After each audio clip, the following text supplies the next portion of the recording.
Hi, welcome again to the Undefine, Unlimit, Unlearn, Rethink, the Unlearn Show with Jamie and Fritz.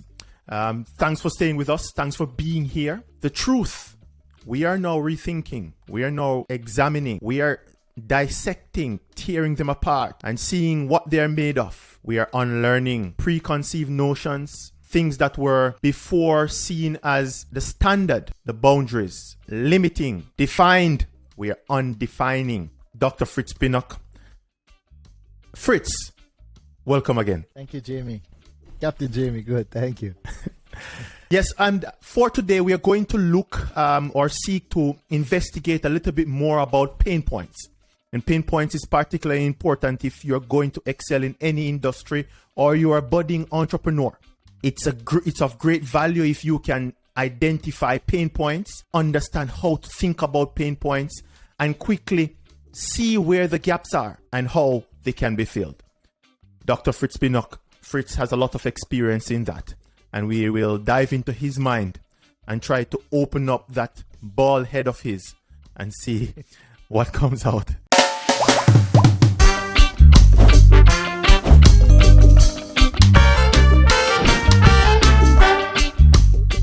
Pain points. What's a pain point? Let's start there. Very good one. In the natural realm of business, the approach is we meet up on limitations and boundaries, and we see inefficiencies and, as the word suggests, pain points. Things you wish did not happen. Things you wish you could change in an industry or using a product. So pain points are naturally limitations, the boundaries, the inefficiencies, the things that you have to compromise, you have to put up with. But those are not limitations, they're hidden opportunities. Right away, we're redefining pain points. Again, yes. This is what we do. We redefine. So pain points are unrealized opportunities. I think we should ring the bell. Ding, ding, ding, ding, ding, ding, ding, ding, ding, ding. Pain points, undefined, unrealized opportunities. Yes. How should we think about pain points? How do you think about pain points? Interestingly, I search for pain points. Whenever I'm using a service or product, I look at where the limitations are, because those are the areas in which you see cracks, and those are the points you can enter to create new opportunities. So while people see them as limits and boundaries, we'll translate them to mean fresh opportunities. So for example, let's just put it, they're in the blue ocean shift. They've used several examples. One of them is a company that was over 150 years in France, part of a big traditional multilateral multinational company that was very structured. They had a division that made home appliances. And one of the products they had was electric French fry. And they said, what can you do with a French fry maker? The only thing it seems on the surface is to adjust the price. So this new manager decided with his team that they're going to look for new opportunities, how to redefine the French fry maker. And the first thing they did was to look at the French fry industry. The first assumption is that to make French fries, you have to fry. Then to fry, you need lots of oil. So those are the pain points, because the oil, when it gets hot, it smells up the room. It's hard to dispose of. It's dangerous. The oil becomes fatty, greasy, high in cholesterol. So they decide to reinvent the French fry maker. So they say, how can we make a French fry maker without frying? How can you eliminate frying? Because we automatically assume that to fry. And that was what? That was the advent of the air fryer. So they made a French fry maker without frying. Use air fry. By reducing the oil, you cut out the fat, the grease. And Oprah Winfrey tweeted, I love my new French fry maker because now I can enjoy French fry and don't feel guilty about the cholesterol and the fat. Right. And that tweet, the stock price went up 5% overnight. So while they were in a... Yes. Interesting. So I like the word pain point. And how I think about it is, as you mentioned earlier, the word pain. One thing is for sure. Humans don't experience pain with the same magnitude as they experience pleasure. Now, it could be defined as the opposite of pleasure point. Because, for example, have you ever lost $1,000? you remember it for weeks and months and years. You tell the story. I remember when I lost $1,000. Now think of the same. How often you find $1,000, and the next 2 days you might tell somebody you find $1,000 and how good it feels. But then as soon as you spend $1,000, you forget about it. But you remember the loss with greater proportion than what you will remember of the pleasure or finding the equal or same amount of pleasure that was gained from the sum that was found.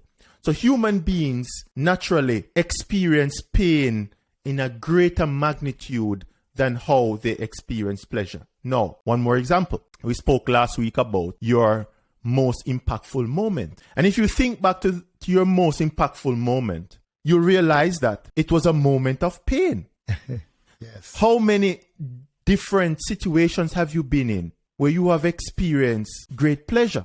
But the one that impacts you the most or defined who you are the most were the one of pain. Now, if we are going to understand pain, it's best to inverse pleasure. And I'll turn it over to you. How do you apply inversion to the standards or boundaries when thinking about pain points? Very deep, Jamie. Yes, that's a very deep one, and I like it, the inversion principle. Because, as you said, the deep pain, those are what you remember more than the deep pleasure. We learn more out of pain than out of pleasure. So, pain points. When you can get a breakthrough to a pain point, something that you thought was just fixed and constant, you realize. And the first thing has to be that mindset. That shift in that mindset that boundaries are just figments of people's imagination.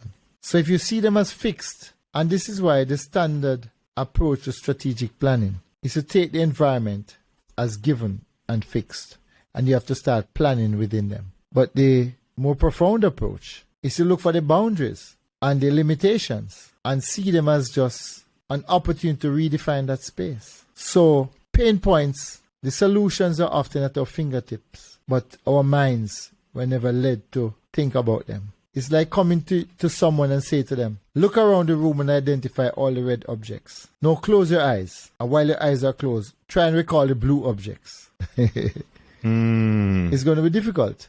Right. Because what you see is what you look for. But we're trained to look at a certain way. And the traditional approach is to look at strengths and weaknesses. And that's the only thing I can address inside. Everything else outside is fixed and given as opportunities and threats. But interesting. Yes. So, how do you then change that mindset? How do you change your mindset to make it a part of you, to think boundary expansion and to use the common term outside of the box? How do you make that shift in the mindset?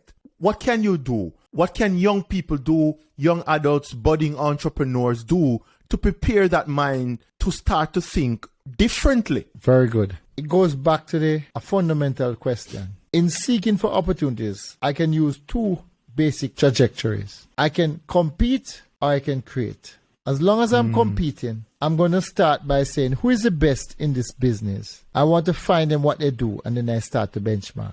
And that is like saying, I want to find an industry leader. If he's losing money, my aim is to lose less money. Right. But there's a new approach to say that. I don't compete. I create. And by creating, it's going to put your mindset to boundaries. And boundaries don't become limits. They become starting points. So we should shift to that creation mindset instead of competing. Easier said than done. Creating opportunities, creating that perspective where we sort of need to understand first the boundaries and use them as starting points and not defining limits. When you are thinking of how to shift your mind, when you came to CMI, what was your understanding at the moment of the pain points that existed within the industry, and how did you start to communicate that to the team? Well, the first thing I noticed was a disconnect between the industry and the classroom. The classroom assumed that they knew what to give the industry. But the industry was, on the other hand, crying out and saying, what you're producing is not fit for purpose. But academia said, I know it. I'm informed. So you find industry was there, on the other hand, struggling and have to be creating fixes and different add-ons to put on the products they were getting because it was not fit for purpose. And this goes back, the first thing, the few marine engineers that were being trained to the highest level at the time was class 3 engineer. But when they were coming back, as I said, the industry was crying out and wanted them because to work in a tight space on board a ship, it requires a high level of discipline. As I said, the ship is a whole operation itself, like a country. You have your own switch system, you have your propulsion system, your energy. You have all different type of systems integrated. So as a marine engineer, you don't have to be trained across systems. You have to be trained to provide solutions. Because if you're at sea and you don't have a part, you have to create something to get your ship back to shore. And then the industry were like what they saw. So they were coming, and I said to the team, don't fight it. Let's listen to what the industry is saying to us. So in other words, you don't start your programs in the classroom. You start it in the industry. And you work back from the industry to the classroom to create your programs. And that was creating a new paradigm. That was doing something different. You listen to your market, what they're saying. But in this whole notion of pain points, you learn more not from your customers, but from your non-customers. Right. Because if only 20% of the students would qualify to go to tertiary or university level, why?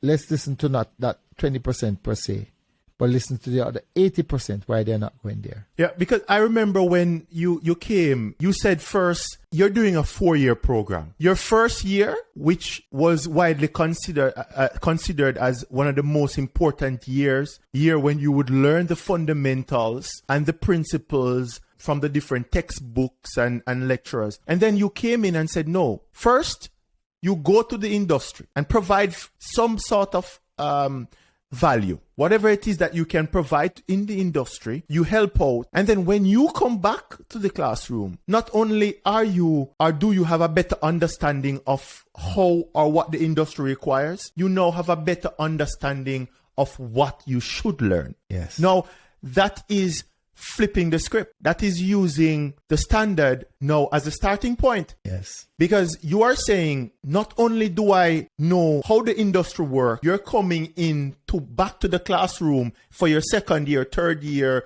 or final year, whatever it is. And you're saying, no. That's not what I need to learn. This is what I need to learn. Can you guide me down that road of learning it? So now the classroom become a space where guidance is required instead of teaching. Yes. And that's what I saw at CMI, now CMU. The environment that was created both with the cadet program and the different degree programs was a guiding environment, because now the students understood or knew what they should be learning. Now can you guide me down and provide me with the tools to learn them? Yes. That was one of the big changes I saw at CMU. Now, again, the second principle that's coming out of this, the only constant should be change. Yes. The only constant should be change. Now, if you could state 3 things that defines that mindset, what are the 3 things, or high-level things, or key areas that you would use to define the mindset that is required for identifying pain points? Very good. The first thing is vision. You have to look out, look beyond where you are. In other words, you can't be looking down and expecting to see something bigger than what you're looking at should be much bigger. Your field of vision should be bigger. So that's the first thing. You have to look out. The second thing, you have to see the boundaries as fluid. They were somebody's imagination. Interesting. And they can be changed. Then the third thing, as Nike said, just do it. You have to start. You have to start at it. And shaking, testing, you may do it 1,000 times. It's 1,001 time that you see some movement. What you're looking for, you don't know. Yeah. I'm super impressed with the second one, the boundaries as being fluid. I think we have to ring the bell for that one. Ding, ding, ding, ding, ding, ding, ding, ding, ding, ding, ding, ding. Boundaries are figment of imaginations. Just like a trend. Now, if you are to define trend, I can assure you that if you would ask 99% of the people or students in university to define a trend, they will give you some numeric idea or generic answer. When trends are spread of ideas. A trend is a spread of ideas. Now, whether it's a trend in the fashion world or it's a trend on the stock market, it's what the idea of what is going to happen, what is expected to happen. That's what defines a trend. It's a spread of ideas. Now, boundaries as fluid is very, very interesting for me, because how do you then create that separation in your mind where whenever you come up on a boundary or limitation, you automatically think, this is changeable, this is fluid, this was somebody was drinking something very strong when they created this. How do you create that shift, that mindset? It has to be a deliberate thing, because it's easy for us. One of the main challenges is human nature. Humans, by far, we have to learn to accept that we are vulnerable at the core, no matter how big or bold we may seem on the outset. And it's facing our vulnerability and giving ourselves permission to fail. Because to make that shift is not always a sure movement. It is stepping out in unknown waters. So we have to give ourselves permission to fail and see failure not as something to avoid, but as a part of success. And it's in that learning that we see new opportunities by stepping out and doing. Getting comfortable with failure. Yes. Ding, ding, ding, ding, ding, ding, ding, ding, ding, ding, ding, ding. So many things we have to unlearn. Getting comfortable with failure. You know, I always say that I am off. When I am home and I am coming around to the office, and my wife is always asking me, what are you going to do again? Sometimes she says, what are you planning or scheming up? And I always say to her, I am off to find my best failure yet. Yes. Very good. I like that. Because I am still searching for that failure where it changes my entire perspective on how I thought things work. And until then, I'll keep searching for my best failure yet. Getting comfortable with failure. Such an interesting point. At one point, did you realize that this was super important for you? Very good. I've had far more failures than successes in my life. And the thing is that learning to step out in the unknown and understanding that when you're part of a team, you have to motivate the team to follow you, to go somewhere that you don't know where you're going. That can get interesting fast. Yes. So can you tell me two of your biggest failures, or one even? Interesting. Many things. And it was even with CMU. Where you start out to where you think was a destination, you realize it's just a failure. So it is getting comfortable with adjusting, with starting over. And the pathway has been thwarted with so many failures. Trying to do something differently. Trying to get people to go against what they are used to and comfortable with. And before they get comfortable with that, they have to start over again. So it's trying to create a system that I thought was a template, only to learn that what I thought I'd failed at was my greatest learning moment. So I've taken my failures as opportunities to learn and do things differently. Then I realized life is not about prescription. Whereas I started to, in my mind, create prescriptions that this is what it would look like, this is what it looked like. When I realized that you're in a dynamic situation in which managing fears, not just from you, but from other team members. And how to balance those fears in a way that when you think is the end,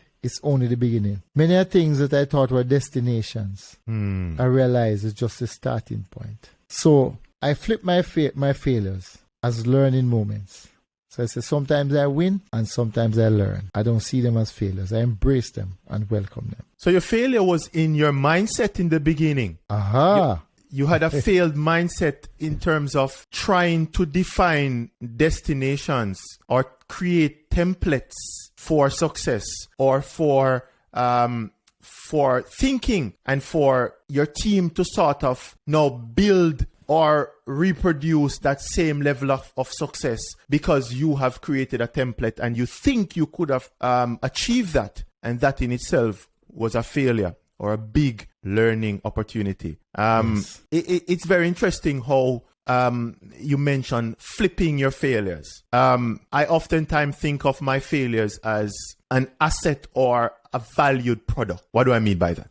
If you have a failed experience or you failed at something considered very dear or important to you. The human behavior, the natural human behavior, is to forget it quickly and move on. Sweep it under the rug, forget about it, and get to the next one. My process is no. What I do, I take that valued product of a failure and put it on the table in front of me, put it under the microscope, and examine it to the core to see how best I can flip this failure. Where's the value in this failure? I want to extract every bit of it. Having extract the value, I want to take the value out of the failure before I discard it. And I never truly discard my failure. I seek to rub it in my face to remind myself of the failures because I want to be affected by them. I want my failures to affect me so much that I never ever get over them, because it's those driving experience, is that value within the failure that will lead to future successes. Wow, they're very profound. But you know, one thing I've discovered, you have a good product, came with a brilliant idea, but the timing may be off. So that's also something we have to consider, the timing of what I'm doing. You can bring something, but the industry was just not yet ready for that. Now that you have failed, maybe your timing is wrong. So you have to consider that in the equation also. Very, very interesting. I really love this discussion. I love where it's going, because we are going to examine the different questions. There's only a few questions you can ask, guys. How, when, what, where, who, and why. How, when, what, where, who, or why. All the W's. Those are all the questions in the world. The hardest question to answer is the when question. It is the most difficult, in my opinion. Yes. Timing. How do you think about timing? How should I think about that? I'm uncertain. Timing. And it's like a surfer catching a wave. You're not really an effective surfer until you catch that wave.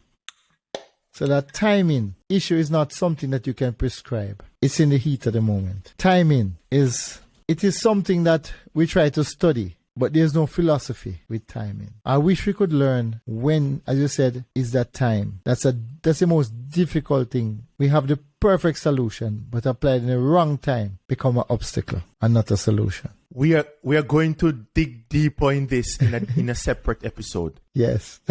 We are going to dive into timing and the different questions that we need to ask. Now, as we come back to pain points. Yes. We are finding that, and you mentioned it earlier, I think you touched on it, and I want you to double click on that for me, where the solutions are best found in questioning. Yes. Not the answers, but the questions we ask. Yes. How do you think about questions and questioning ideas? And it's important who we ask also. Because many times if we go to the people who are using it, they can give us incremental improvements we need. If we go to the people who are not using it, and there is a principle in the Blue Ocean Shift, it's called the 3 tiers of non-customers. So the first tier of non-customers are those customers who sit on the edge of your industry looking for a better opportunity. They'll use your industry only to the extent that they have to, but as soon as something better comes along, they jump off. Then you have the second tier of non-customers, who are people who know about your industry but refuse to use it. And the third tier are the unexplored. Let me use the credit card industry. When Square, a first payment system, came along, it came in about 2009, just after the financial crisis that crashed. You thought there's nothing more that could be done. They came in and they saw the whole realm of people. For example, there was about 27 million small businesses in America, of which 55% of them do not take credit card or debit cards because the cost and their inability to negotiate with them. So those are the people who, if you are a MasterCard, some of them just use it, some of them refuse to, only go to cash or checks. Of course, it limits the size of the market. But when Square came along to do person-to-person payment, they saw a whole new realm of people. So if you go to the people who are currently using credit cards, they're going to do little tweaks. If you go to the people who totally refuse to use credit cards, then you get a brand new revelation. So the revelation, the questions we ask are very important, but who we ask those questions are even also more important. So when you go to the people who are not using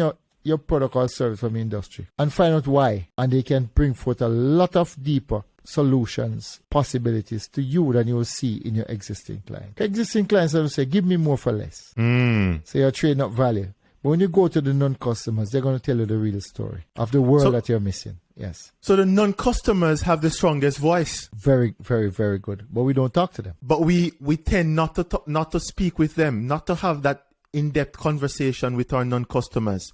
Yes. So it's important not only the questions that we ask, it's important who we ask. Yes. And if we ask our customers, we are going to factor in biases. Yes. Biases and trade-off of value, more for less. Yes. And this is my experience with it. Yes. And the biases of incentives will start to come in. The biases of different types of reasoning or experience with the product will start to kick in. And then that's what they will share. Speak to your non-customers and their biases will be far less. Yes. They have Because no they reason. tell you why they don't use your product. Right. Then you consider, for example, we go back to CMU. When I came, I said, okay, only 20% of those leaving, the 40,000 students leaving high school each year, qualify to go to tertiary. I said, what about the other 80%? That's the bigger market. That's the non-customers. Let's talk to them. Those are the ones who are classified as youth at risk. Those are people who realize that tertiary, hey, I'm wasting my time and money. I want to go directly to a job. So those what you call at-risk youths realize that they had a bad start, they had a late start. So how can you create new opportunities for them? And in doing this, you could grow your population significantly. So the non-customers have a bigger story to tell.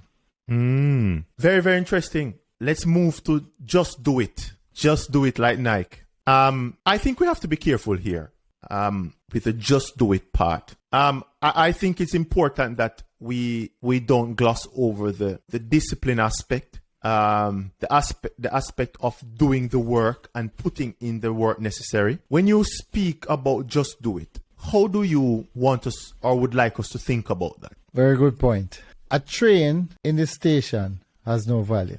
Just do it. I like to, probably I'm not sure, bring in what they call the power of momentum. You have a track. The train is parked for years. The track is overgrown with bushes and tree roots and everything across the train track. If you focus on firing up that train and get that train moving, the power of momentum can help you clear that train track. Or you can leave that train in station and you can try to use your own force to clear that track before you start moving the train. It's not until you start moving the train, some things you're going to learn along the way. And most things you're going to unlearn along the way. But if you're trying to unlearn while you're trying to pack in new knowledge, it's by unlearning that you create the capacity for new learning. Interesting. This is the Unlearn Show with Jamie and Fritz. And here we are already unlearning a few ideas and a few principles, mental models. And so far, it's been a riveting discussion. A lot has gone forth. A lot of learning, new ideas, new perspective. Just in summary, we speak about just do it. I think about just do it in this way. It's more important to find out how you're going to sell the product to be able to reach the market than to create the perfect product. Because you can create the perfect product and you are unable to sell that product. And let me tell you, it will pile upon you and you will have the perfect product for you and your kids and share it with your in-laws and your mother and father. You'll not be able to sell it to anybody if you are unable to reach the market. Now, the principle applies to which you referred to earlier. First, go to the market and get that lead and then work yourself back to the product and unlearn and relearn, rethink, unlearn again, and let that momentum guide you, that momentum principle. So in summary, I'll give you one last take. Young entrepreneurs out there, what's your advice to them?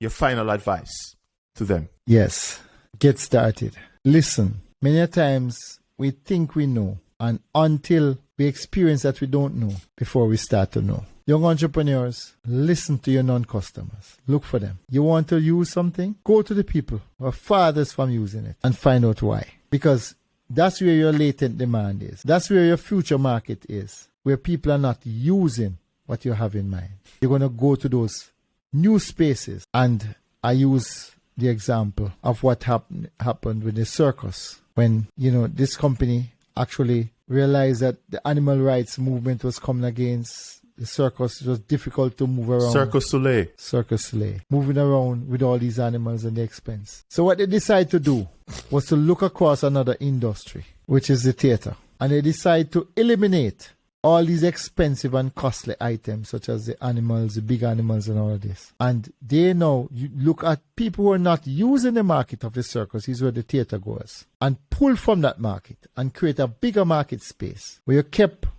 the fun and humor and you add storyline to it. And they actually created a new product, Cirque du Soleil. And that's in a new market, a bigger space. So let me say this, don't look to, young entrepreneurs, don't look to benchmark, look to create. But in creating, you're going to make some mistakes, and that's okay. Be comfortable. I think that's a perfect place to end this conversation and to end today's episode. As we look to create, change should be the only constant. Without vision, you're going to perish. Boundaries are fluid. Just do it. Remember that if you're going to do it, momentum is key. And don't forget that if you're uncertain of how to proceed, inverse. Go first to the marketplace and then work yourself back. It's been a wonderful discussion today, and I thank you so much for those interesting words. This time, we are going to look and dive deeper into our ideas, dive deeper into those principles and those boundaries that we're now seeing as fluid, and we are rethinking them as we seek to undefine, unlimit, unlearn, and rethink. This is the Unlearn Show with Jamie and Fritz. Thank you. Thank you.